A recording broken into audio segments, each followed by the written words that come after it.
Okay, welcome back. This is my next video in the series on corresponding squares.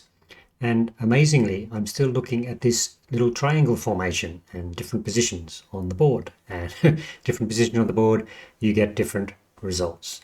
So before we get started, maybe you would spend some time yourself trying to work out what the solution, where the key squares are, where the corresponding squares are, and whether this position is a win or a draw.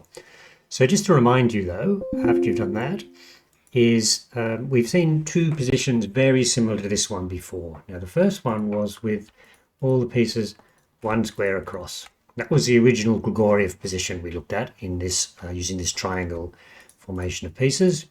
And in that position, as long as the black king was able to take the appropriate corresponding square, he could hold the draw, because he could hold the draw on the king side and basically giving the game away. There was no way for the white king to sneak through on the queen side.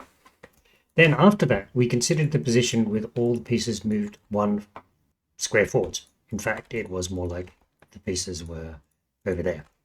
And in that position, basically white won as long as the starting position was reasonable. And the reason for that, white had the back rank, which could be used to triangulate the black king. So if you haven't seen those two videos, I'd recommend watching them first, so you kind of know where we're at. And then now what we've done is we've taken the original Grigoriev position and it's shifted one to the right.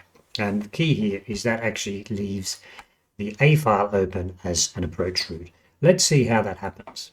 Right. First of all, let's just move things around a little bit.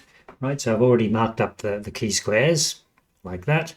And what I thought I might do is I'll just skip through, which I didn't do last time. We'll just skip through the white king trying to use the normal outflanking method around the outside. And actually this ends up as a draw because of the counterattack. Okay, black attacks the base of the pawn chain, but then the pawn starts running. But you can see that this is actually a draw. In fact, black promotes first, white promotes, it's a draw. If it's one square further up, the counterattack also works, but the further up the board you get, then the counterattack doesn't work, obviously, because the white pawn has less distance to travel. So I thought it was just worth reviewing the counterattack method, which would stop white from winning by going around the king side.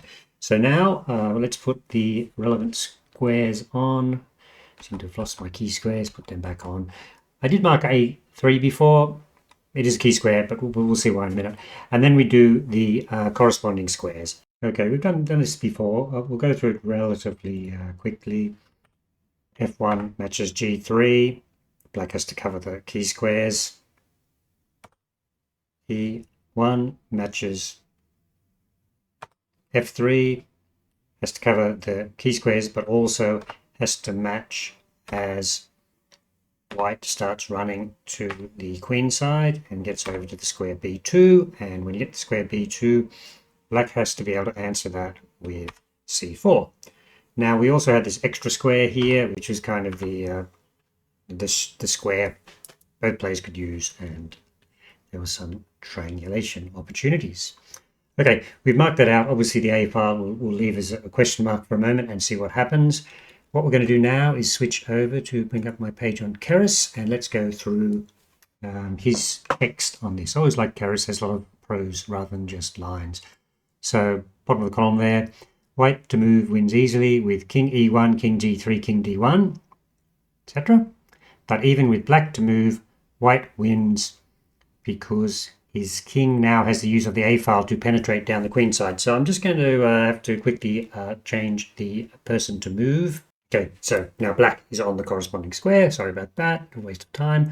So now let's follow the move. So we've got king E1, followed by king to F3, king D1, followed by king to E4. You can see black is nicely matching the corresponding squares.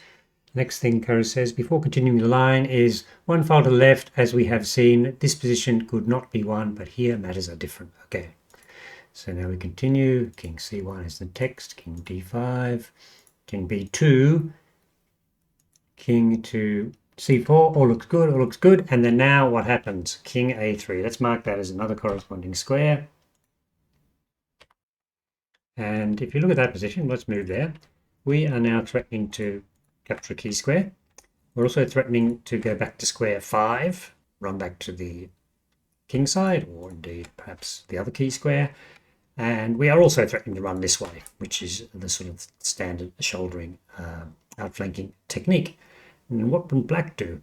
Black can't hold all those squares. I mean, the sort of thing you might think would be worth doing is just moving to b5, but then you've lost a key square. And so that's what's going to happen. And it's all because of this extra square, the a3 square on the queen side. Remarkably, makes all the difference. I hope you spotted that when you analysed the position before we put all the colour on it. And it's sort of a really interesting sort of outcome to, as I say, I call this the devil in the detail. Just another small variation in the opening position.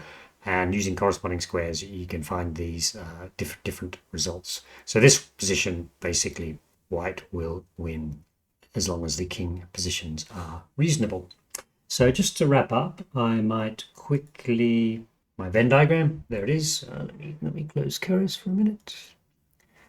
And you can see what's going on here. You can see I've marked the corresponding squares as I've done on the main analysis board. And you can see once again, if you look at it, the difference here on the little Venn diagram is the unmatched edges, which white has. A3 can go to B2 and A3 can also go to B3. And that's where black falls down, because black doesn't have a square which allows him to do the same things. Okay, so that was just another analysis of this little triangle position of corresponding squares. Hope you enjoyed that, and I think I'm going to be doing a few more of these, far more than I expected, but it's a really interesting position to move around the board. Thank you very much for watching.